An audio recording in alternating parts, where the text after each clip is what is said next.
السلام علیکم۔ کیا یہ میرا پاکستان ہے جس کی بنیاد 14 اگست 1947 کو برطانوی راج سے آزادی حاصل کر کے رکھی گئی تھی،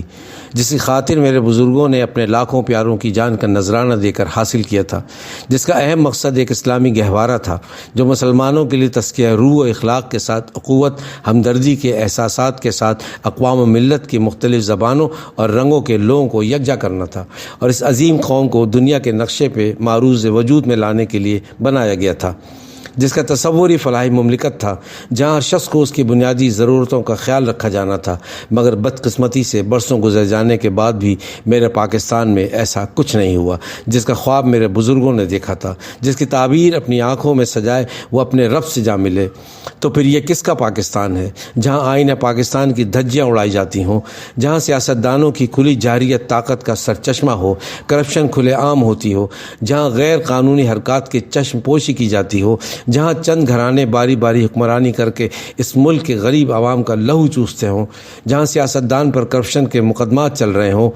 کیا یہ میرا پاکستان ہے جس میں میری ماں بہن بیٹیوں کی عزت و عصمت تک محفوظ نہیں، جہاں برسوں سے اغیار کی قید میں میرے ملک کی بیٹی ڈاکٹر عافیہ کو چند ڈالر کے عوض امریکہ کے حوالے کیا گیا ہو، جہاں بھاولپور یونیورسٹی کی طالبات کے ساتھ ہونے والا دل خراش واقعہ پیش آیا ہو، جہاں چونیا کی معصوم زینب کا قتل ہو، گجرات میں 2 بہنوں کا قتل ہو، یا کراچی کی بیٹی صبا اسلم کا قتل ہو، یا ثانیہ ساہیوال کا واقعہ ہو جن 2 معصوم بچوں کے سامنے ان کے والدین کو گولی مار دی گئی ہو، جہاں معصوم رضوانہ منصف کے گھر جان کی بازی ہار گئی ہو، جہاں عالم دین اور بزرگوں کو سرعام گولیاں مار کر شہید کیا گیا ہو، جہاں بلدیہ ٹاؤن کی فیکٹری میں 250 افراد کو زندہ جلا دیا گیا ہو، جہاں اسلام آباد کی لال مسجد میں میری بہن بیٹیوں کو زندہ جلا دیا گیا ہو اور قاتل مسند اقتدار کے مزے لے رہے ہوں، کیا یہ میرا پاکستان ہے جہاں عدلیہ کا کردار باعث ندامت افسوسناک ہو، جہاں مسند اقتدار پر موجود لوگ انصاف کرتے نہیں دکھائی دیتے بلکہ انصاف کو خریدنے کی طاقت رکھتے ہوں،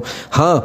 یہ اور غریب کا بچہ بھوک سے مرتا ہو، جہاں غریب کا بچہ کتے کے کاٹنے سے مر جاتا ہو، حکمرانوں کا کتا بیڈ روم میں سوتا ہو، ہاں یہ ان کا پاکستان ہے جن کو دنیاوی ہر آسائش فری میسر ہو، ہاں یہ ان کا پاکستان ہے جو آئین پاکستان میں موجود عوام الناس کی فلاح و بہبود کے آرٹیکل کی دھجیاں اڑاتے ہوں، جو عوام الناس کے لیے روٹی کپڑا اور مکان کا صرف نعرہ لگاتے ہوں، مگر اس کا حصول غریب کے لیے کئی دہائیوں سے مشکل ہو چکا ہو۔ اب تو تعلیم، صحت، انصاف، بجلی، گیس، پانی یا پیٹرول کے حصول کے لیے بھی عوام الناس کی چیخیں آسمانوں کی بلندیوں کو چھو رہی ہوں۔ دوسری طرف یہ بے شرم حکمران بیرون ملک سے قرضوں کے حصول پر خوشخبریاں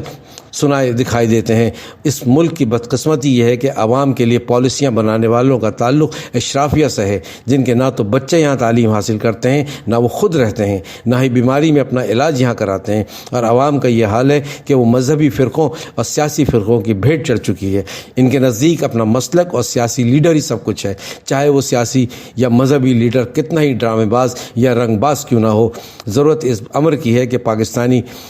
عوام آئین پاکستان میں درج اپنے حقوق کو پہچاننے اور سیاستدانوں کی اندھی تقلید کے بجائے اپنے حقوق کے لیے آواز بلند کریں۔ آج جب پاکستان اپنی تاریخ کی شدید ترین معاشی اور مالیاتی بحران سے دوچار ہے، آخر کب تک ہم ان کرپٹ حکمرانوں اور سیاستدانوں کی کرپشن کا عذاب بھگتتے رہیں گے؟ 76 سالوں سے جس طرح اس ملک پر حکمرانی کرنے والے اس قوم کا باجا بجا رہے ہیں اور عوام الناس ایک دن 14 اگست کو باجا بجا کر سو جاتی ہو، ایسی مردہ قومیں ہمیشہ غلامی ہی کی زندگی بسر کرتی ہیں۔ آخر میں صرف اتنا کہوں گا، ہمیں اپنی بے حسی اور بے بسی کے حصار سے نکلنا ہوگا اور ان کرپٹ حکمرانوں سے نجات حاصل کر کے اپنی نئی